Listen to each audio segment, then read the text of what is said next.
Hey guys, Kooziejr here. I'm going to do a bit of a different video today and do a commentary instead of just play some of my favorite music. This video is quite a challenging dungeon compared to some of the others because it's very healing intensive, and I get a lot of people saying to me, how the hell do you heal, like for example the sisters or the tree boss burst damage when you're moving, etc, etc. So I'll try and go through that and explain to you how to do that on Resto Shaman, but the same principles apply to all healers, and there's some DPS principles in there as well. First of all, this pack here on a 22 Fortified is very, very, very nasty, and as you can see, I have used every single cooldown I have. Astral Shift, Vitality Conduit, Earthenwall Totem, Healing Tide Totem, as well as Spirit Link Totem, because I know I'm not going to be using that again in the next 3 minutes, and that is the most nasty pack, and that is what you want to be using all your cooldowns for. So just know what pulls are coming up and what cooldowns you're going to need to keep and not keep, and go from there. The Witches is probably, I don't think it's the hardest boss to heal in this dungeon, because it really depends on whether you're doing, it's like anything, if you do the mechanics properly, it won't be that difficult. Yes, there's a lot of output needed for a healer, but only in certain phases, so you just need to save your appropriate cooldowns for that phase and you're going to be sweet. So in the first phase, you have 50% reduced healing. So going into the pool on 50% health is a very bad idea. Everyone should be at 100% health, and you should be at 100% mana, because it can be quite a mana intensive boss. That being said, it's very, very healable on a tyrannical 22 key as a Resto Shaman. Like, it's not that challenging. It's the DPS are going to fail the key before you fail the key for your team.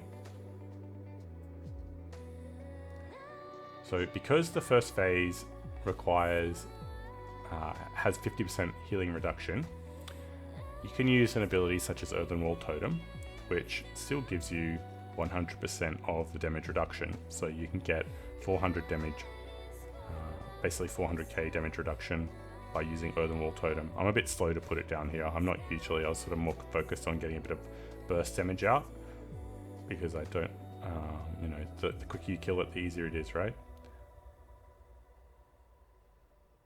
So I put Earthenwall down there, but it's a little bit too late, but it's okay because this next phase is quite heavy healing. So this is the hard bit that most people struggle with.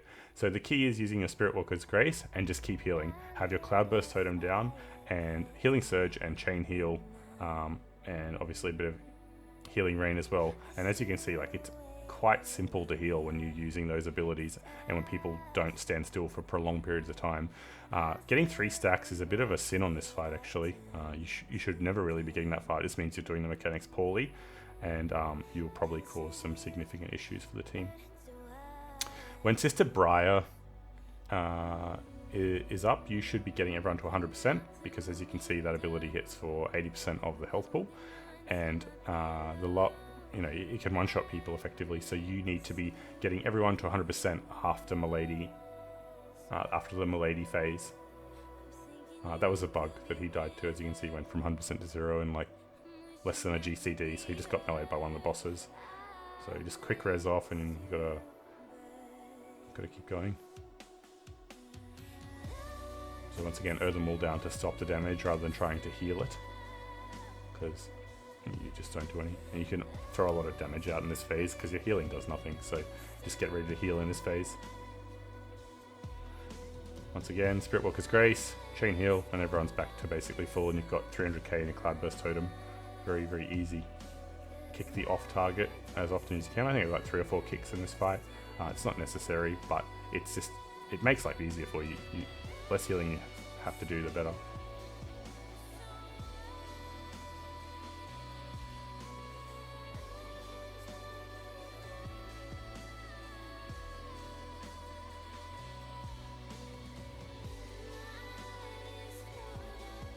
As a dwarf, you can just dwarf form, stone form the jagged nevels off, so that's what I do there. Take no damage. So the next 2 packs are going to be the hardest packs of the dungeon, or the second and third hardest pack of the dungeon, so your focus should not be on doing very much damage here at all. It should be on healing your tank Earthen Wall down straight away to reduce the damage coming in. Very, very effective cooldown for monks, Earthen Wall. It works hand in hand with how their stagger goes, and in my opinion is, and I know like a lot of people disagree with this, but it's as good as like Bark for Resto Druid if the tank actually stands in it. Because you'll get, you know, you do the math, like if I showed you the healing done here, that Earthen Wall would have soaked 400k damage, and in 12 seconds, whatever Bark lasts for, it'll, you know, is it going to soak 400k of damage reduction? Probably, but it's not going to be that much better, and they're both very good cooldowns. Bark works for everything though. Earthen Wall only works really well for Monk, unfortunately. I think the best synergy comes for Resto Shaman is with a Monk. Paladin is okay. I don't think they work very well with Demon Hunter, and I could be wrong. They might work okay with them. Just doesn't feel as smooth. Feels like you get some good chances to the Monk, and obviously Monk's in a very strong place right now. This next pack would be the second hardest pull of the dungeon, I think, or probably maybe the hardest. Once again, really focusing on healing, and you know that you can use every cooldown here. There's no need to save anything. So if you're not using Spirit Link here, and you're not using Earthen Wall, and you're not using your Vitality Conduit, which you should be taking on a high fortified key, you've healed incorrectly, and if the tank dies, that's your fault. And the same goes for all healers. Like every cooldown, even 3-minute cooldown should be used here. There's nothing hard after this for 3 or 4 minutes, so you've got no reason to keep anything. So I'm really not focusing on damage at all, and I should have. I didn't realize there were actually 2 captains in there, so I should have interrupted that. But I thought the Demon Hunter was going to, and he's actually used his purge, so I needed to purge that a lot sooner than I did. So that was a mistake from me. But it probably cost us like 1 second in the scheme of things. But it's 1 more second, your tank is taking very, very heavy damage. So I've used Vitality Conduit, and I've already used Earthen Wall, so the tank is about to take a lot of damage now. Vitality Conduit again here. I would. Pretty sure I will do that. There we go. And now the tank took mega damage, so Spirit Link's out. And he's already Fortified Brood, and I think he dampened on that pull as well. So very high damage pack. Know what you're in for when you're doing a pull like that. Because if you go into that with no cooldowns up, you definitely die. Like, no doubt, 100%.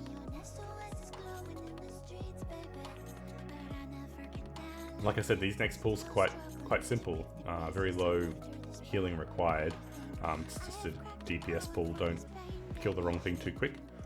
And as a Resto Shaman on Bolstering week, unfortunately, you can't do a lot of damage here. There's you know, it's the Chain Lightning cap's a bit of a problem, to be honest. I think it should hit. Maybe if they should reduce how much it hits for and make it hit every target, or make it hit like 8 targets. I don't know. It feels very weak that it can only hit 3. There's no point even DPSing there, to be honest. It's a waste of time. A lot of the time I don't even bother DPSing.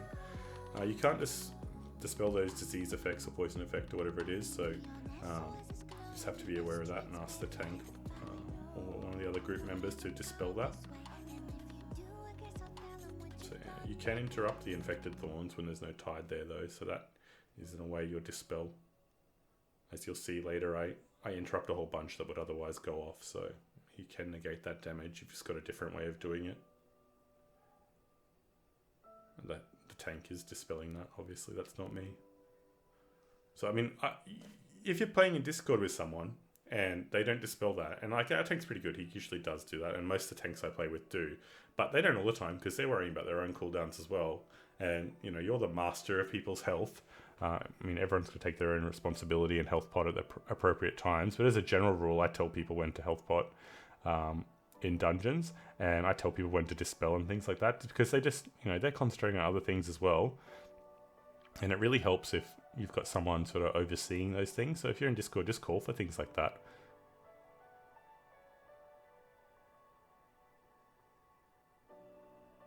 Throw out a bit of damage here, or try to. Tank takes a fair bit, so Just got to be aware of what's coming. It's a lot. See how I got knocked back there and I Spirit Walked because the tank's about to take a lot of damage. If you wait till you hit the ground and start casting, then, you know, the tank might die there, so use your cooldowns well.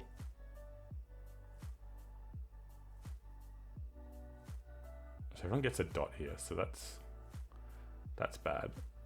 And there's a Tide bugged underneath the ground, so you can't res, and so the tank has to release and go back to the start, which is bullshit, but you'd hope they would fix that in the game, because I feel like there's not just 5 people playing Mythic Plus anymore. There's a lot of people playing it, and very annoying bugs like that should be fixed, because this is not a new thing, and there's been multiple complaints made about that.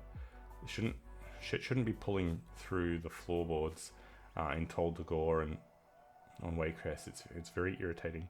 I know everyone has to deal with it, but there would be just so many scuffed keys because of it. It's a little bit unfair. So the Gorges, make sure you stand out if you're ranged. I usually put out the range who jumps up there.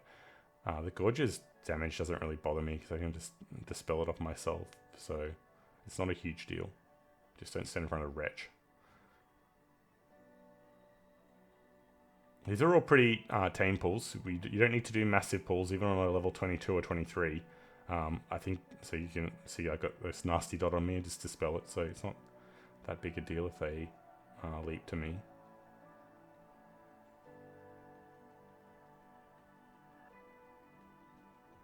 If you're doing higher keys, like some of the best players in the world do, then you definitely want to be pulling larger here, but you just don't need to. I missed the right Jagged Hounds with the Root Totem, so that's a little bit of a problem.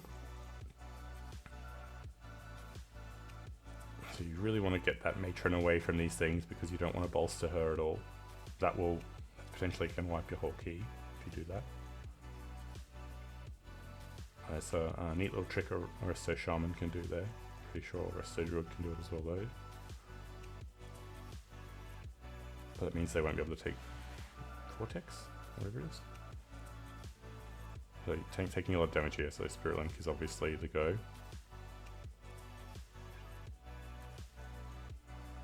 And, you know, not ideal to use it there, considering the boss fight's coming up. But the next boss is a very easy boss for Resto Shaman. And I know people struggle with it, but if you have a good tank and your tank's doing the right thing and resetting at an appropriate time and not too often, and sort of gives you a little bit of warning, like, oh, I'm going to reset after the next Soulthorn sort of thing, then you'll be fine. You just need to set up appropriately. And by set up, I mean have your Cloudburst down, charging, have your High Tide active, and have your Spirit Walkers up, so you can move around and dodge the little red guys. So as a general rule, try and pre-pop before all fights. I use my Unbridled Potion here, and I'm notoriously bad at doing it. But you can pump out 20k DPS on this fight, plus, like, there's no healer that will do... If you take, what's it called? The essence that does the single target damage, you know what I'm talking about. If you take that essence, you'll do more single target damage on this boss than any healer.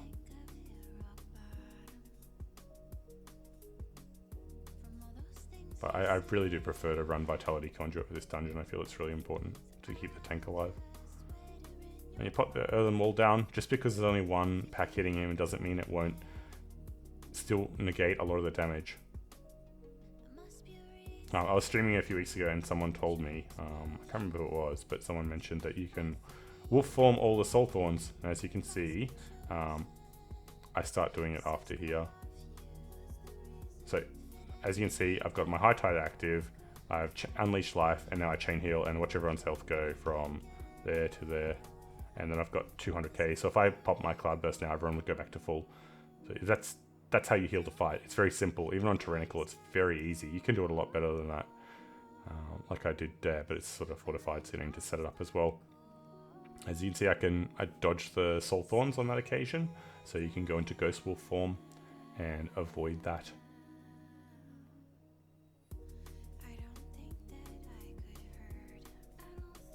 So he's going to Soul Thorns again here, so I go into Wolf and avoid the Soul Thorns as well, so you DPS got to keep up time on the boss.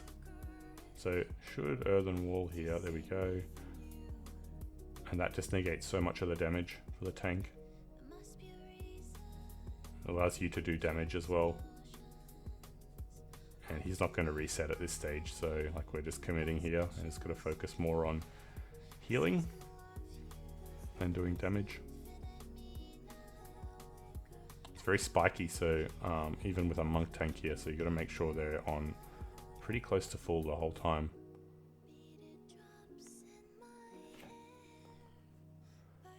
So we're absolutely cruising on pace at this stage in this key, so we're like, alright, let's just take it really easy.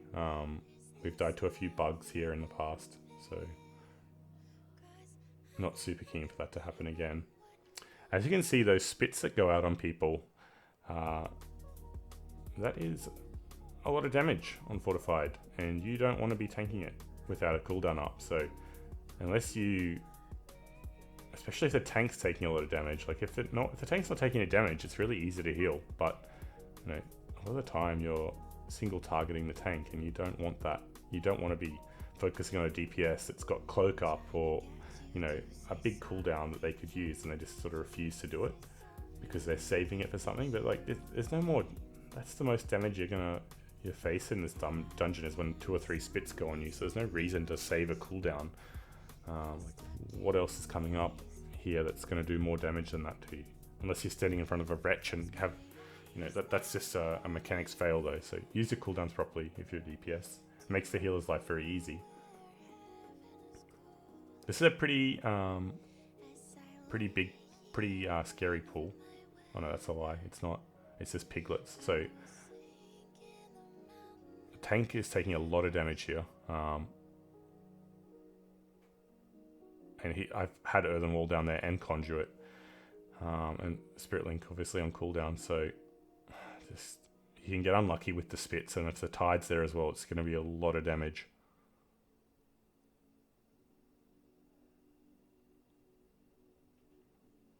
That's one of the reasons you don't need to overdo this room. Like if you pull it too quickly, you're going to get in a lot of trouble.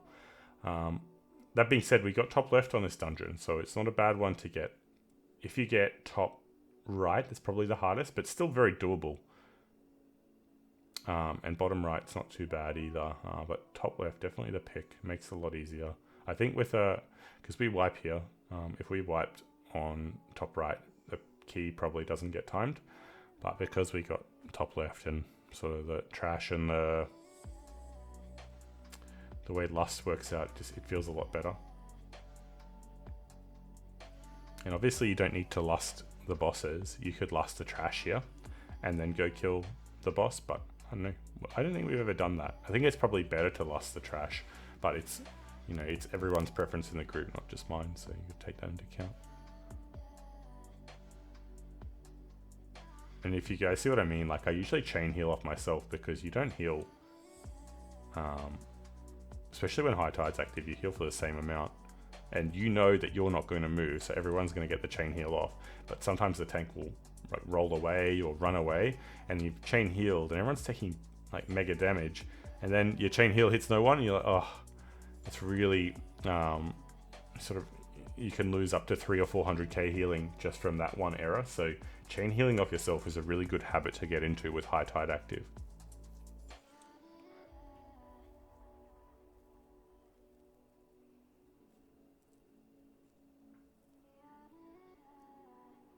So because there's Gorges, there's a Gorger in this pack, and this is a little bit of a trickier pack to deal with. You don't want to be hitting the tides away, the enchanted away. You can move away when there is a tides with the Banquet Steward. You can just move away, and you don't get hit by the dinner bell, so your cast doesn't get cancelled. But as you can see, I like to stand in close because of how the totems work, and it also, like if you're using a talent like Ascendance, which is very good now, since they buffed it a few months ago, it's terribly bad on this key. You'd never take it. Awful. High Tide is very important in this key.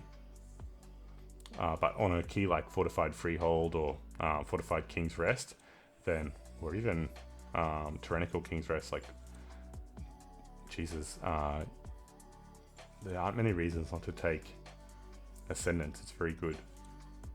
And you have to be within 20 yards, so you basically need to get in that habit of standing in melee with your team as a Resto Shaman.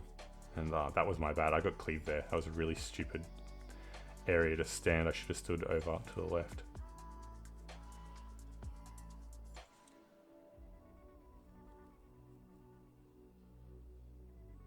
So, like, we're in pretty big trouble here.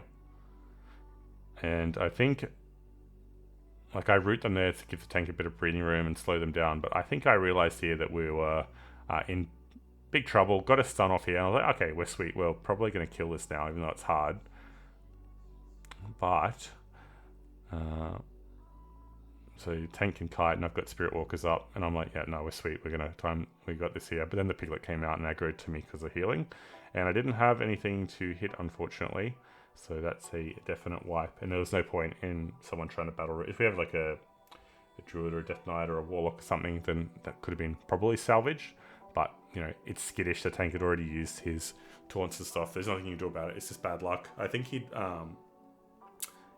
used Para on an inside and the minute had expired. So, you know, it's obviously there's no threat on it from the tank. So you're just going to aggro to you straight away because you're ripping, you know, 50k HPS, and you're going to instantly pull aggro. So that was unfortunate, but there's still plenty of time in the key, so it's okay.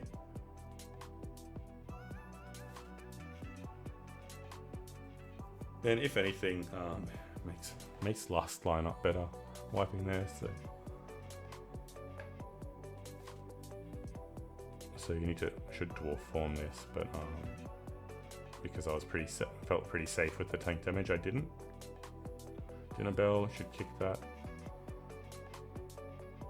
I think it silences the Demon Hunter if he's casting, or maybe it doesn't. I don't know.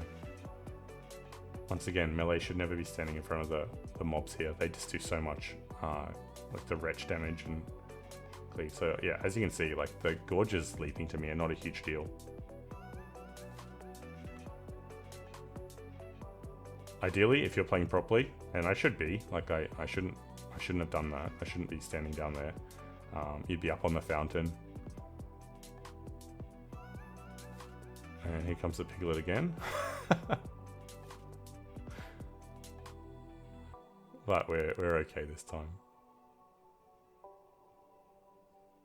So you want to, when your tank dies, as a melee or anyone, you don't want to keep DPSing. Like, you can see what the Demon Hunter's doing here. He's a good player, and like and see the warrior pulls aggro as well, and like they know what they're doing. Don't be an idiot. If you have aggro, I mean that's unfortunate. I think he thought he was gonna taunt that. If you have aggro, just run away, because we could have very easily all died there, and then that would have been very bad. But you keep the pull alive, and it's completely fine if you just use your brain. Not everything's about damage, and not everything's about healing. It's sort of, do you have some tools that can stop your team from dying? Don't worry about details. It's not that important. At the end of the day, no one gives a shit whether you did 50k HPS or 100k damage in the dungeon. What people care about is, did you time the key? Because that's what goes on your Raider IO, right? And I assume most people care about that most. I mean, if I cared about healing, and you wouldn't take Vitality Conduit, you'd take something like it does a lot more. So you can obviously, if you don't feel like moving, you can just pop a cooldown and stand in that. It's physical damage, that thing, so you can hit Dwarf form, Stone form as well. I know a lot of healers do more damage here, but I don't ever attack the ads. I don't see any point in doing it. They're going to cleave a lot better than me, so I just attack the boss the whole time. So there's no padding for me. And that's like another thing. I mean, you just don't need to do that. Yeah, it's really cool if you chain lightning here, and you kill the ads like a little bit quicker. If you had like something like Sunfire, that's very useful to do, but because I don't have something like that, it's not really that useful to pat on the ads. You just want to be doing like solid boss damage and kill the boss quickly. That's from a Resto Shaman DPS perspective. So me swapping here and like dotting all the ads, it's a reasonable thing to do. But if you've got a lava burst proc up like that, there's not much point doing it. And you never know which one's going to die straight away, so you might flame shock it, and then it ends up dying straight away, and then you've just wasted a GCD that you could have put on the boss. Don't worry too much about the meters. Try and do the mechanics a little bit properly. This boss is so straightforward. This is a good example of just use your cooldown. There's nothing coming, so there's no big damage coming. Like there's going to be more spits, but you don't during a boss fight. So if he didn't look at his health there, so he gets a bit of aggro. If he didn't use his cloak before, he probably dies. That's just like use your cooldowns when you're taking damage or when there's no massive damage coming up, because we're already fighting the boss, and yeah, we're going to go get maggots here as well. But the same, there's no other threat at the same time. So even if you get a few spits on you here, it's less threatening than the boss, and then your cloak's going to be up in a few minutes anyway, so there's no point in saving that sort of thing. So if you're a damage watching this, just like you use your offensive cooldowns, like everyone's like, okay, so this is going to be the next pull, and you use an MDT to find where you're going to be using your cooldowns at the appropriate time. Your defensive cooldowns work a similar way, and that's what healers should be thinking about as well. It's like, okay, this is a hard pack. Like, I'm going to need my cooldowns up for this pack.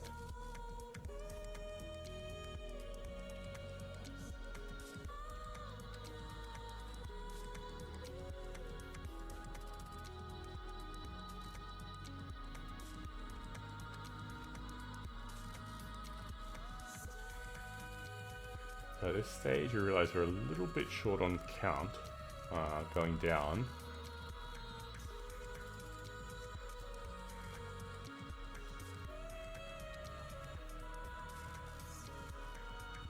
So in order of how hard the bosses are in this dungeon, I'd say Lord and Lady are probably the hardest to heal, but followed by the witches, and then probably the tree boss, and then the last boss, and then the pig is obviously the easiest because it just does no damage to anyone if you just don't stand in bad.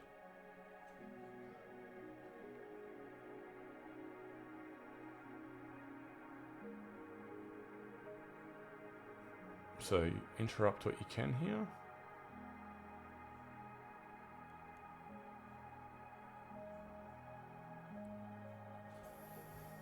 So because there's a pack coming up here with the tides, you want to be, or just as a general rule, you don't want to be blowing a lot of cooldowns on this fight, and then the boss is coming too, and the boss does hurt.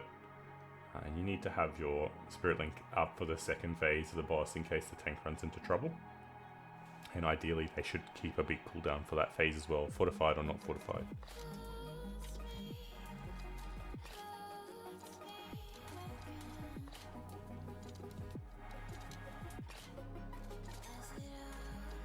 So quite a good use of darkness there from the Demon Hunter.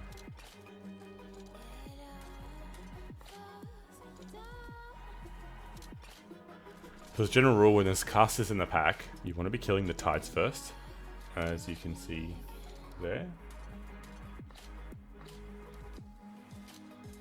And if you've got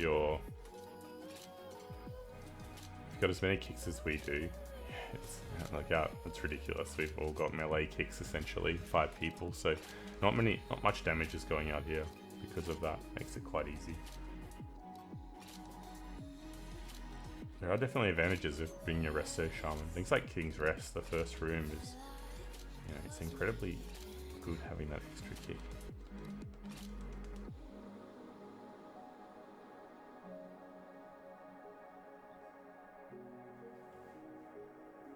So once again, this is a boss fight you want to have full mana for. There's only 2 in this dungeon. It's this one and the sisters, just in case anything goes badly. So I didn't get to pre-pot because I was drinking, which is unfortunate.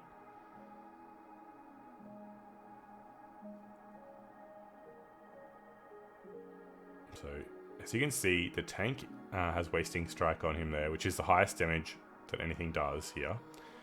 So ideally you want to use something every time he does a Wasting Strike.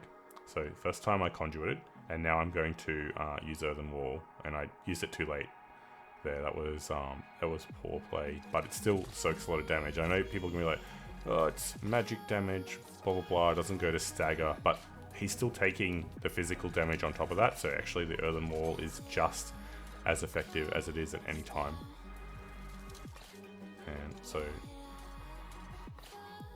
once again, you're always keeping an eye out for the Wasting Strike.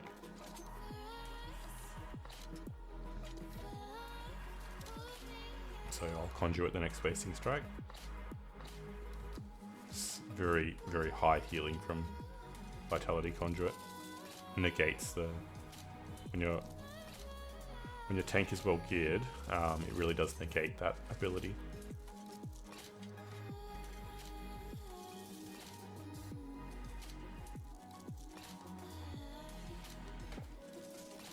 As you can see, like, I feel very comfortable at the moment, even though people are getting a little bit low. It's like, I know I've got 300k Cloudburst stored, I know I've got High Tide active, I can get everyone to full and basically 1 GCD.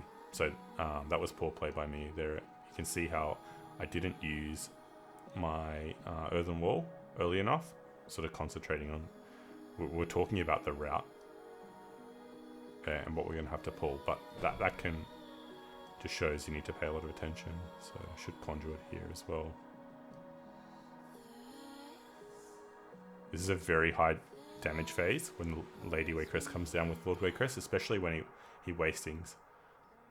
So you need to, like, I've got 2 stacks of Tidal Wave up and I know I'm going to be surging straight away here and getting big crits. You know, if you're not healing properly there, the tank's dead.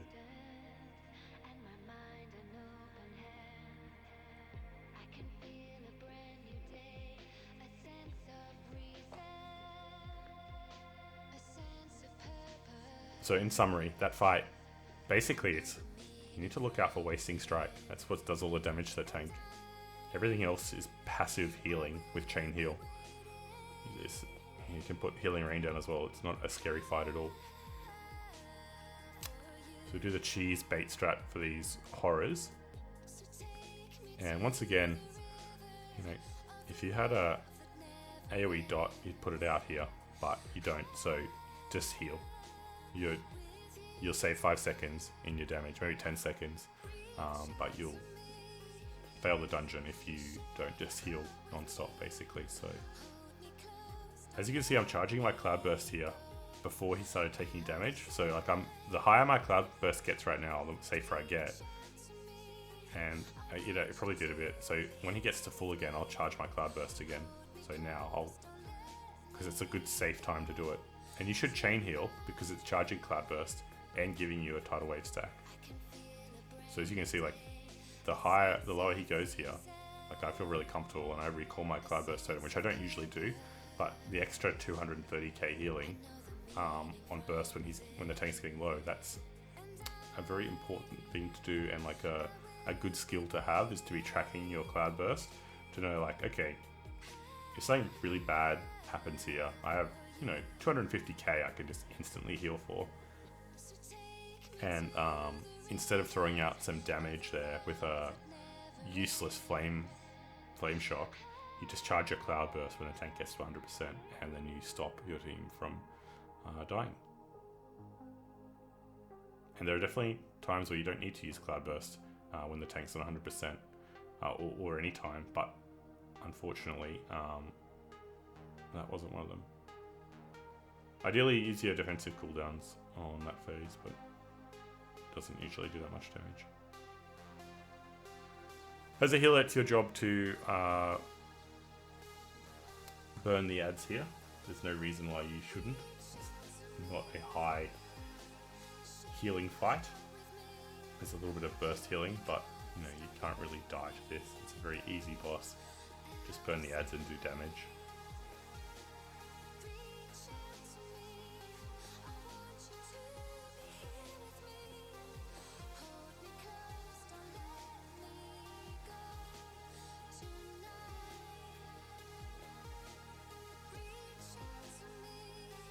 Anyway, I'll let you guys enjoy the rest of the video. We do time it. It was a little bit scuffed to count, but yeah, all in all it worked pretty well. I always say I'll bind that ability to throw the extra ability action bar, but I never do it, so one day. Anyway, thank you for watching. I don't know how insightful that was, but I hope it's a little bit easier for you to heal a Waycrest Manor now. Thank you.